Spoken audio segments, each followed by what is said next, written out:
Welcome back to Squawk Box. This morning, Georgia passing its controversial new voting law in late March. On the day the bill was signed into law, Delta Airlines, which is based in Atlanta, praised certain aspects of it, while also acknowledging concerns remained and saying more work was needed.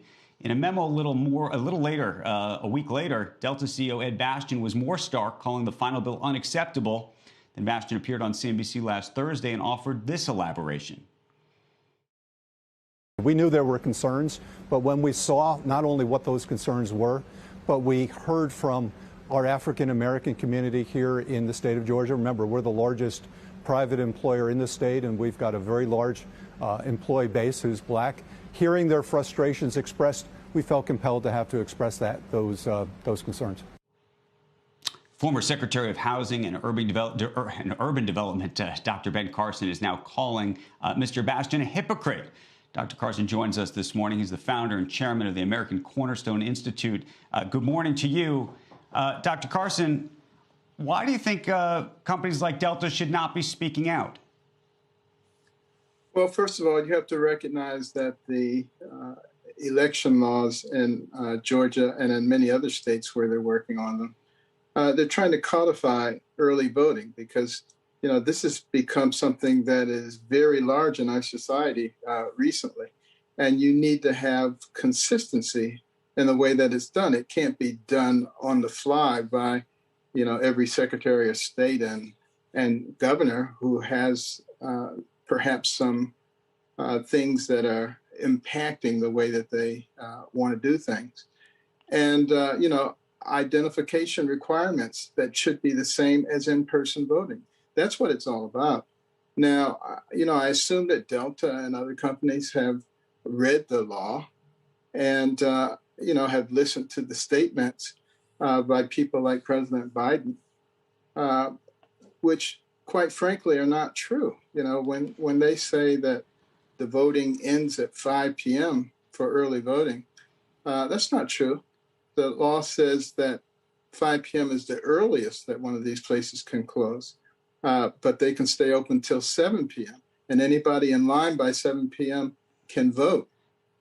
Dr. Carson, we can relitigate the issues in Georgia, and I would just point out to you, and I'm going to read from a memo from Microsoft here, that in Fulton County, and we can putting aside the issues of ID, just straight up in Fulton County, where most Microsoft employees live, likely would see an 80% reduction in drop boxes from 40 during the 2020 election to only about 8 moving forward. It also cuts the being able to get an absentee ballot literally by cuts the window effectively in half. So look, there are 700 companies and CEOs that signed a letter last week about this. Doug McMillon at Walmart has come out and said, look, there are some things that are good about these laws, but he also said there are things that are politically motivated about these laws.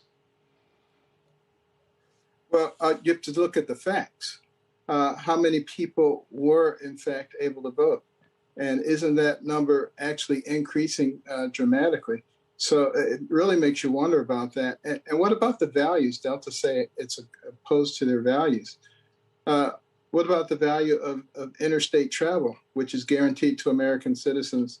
And they don't protest the fact that the government requires a photo ID in order to do interstate travel. So why would you be against photo ID? What about elections? Dr. Carson, what do you Dr. Carson, we've had Ken Chenault on and Ken Frazier together. 72 of what are probably the most prominent black executives in America signed a letter condemning this law. What do you tell them? I tell them to be objective. You think they're wrong? You think they don't? You think that the black Americans throughout the country don't understand the laws themselves? Well, listen to a moment for what I'm saying. They have elections every year, stakeholder elections. Only the people who are present and entitled to vote are allowed to vote. They have registration lists, voter registration lists for Delta. That closed on April the 30th, 2020, for an election on June the 18th. So why are they opposed to a time frame when in their very own elections they have one? If you want to vote outside, you have to have a control number and a personal identification number. And if somebody's voting for you, you have to have proxy documents. And those documents have to be in before Election Day. All of the same things that they're protesting, which are good for them and ensure that only the people who are entitled to vote, and yet they don't want those for something like, state or national elections. I think they need to explain the difference. Shepard Smith here. Thanks for watching CNBC on YouTube.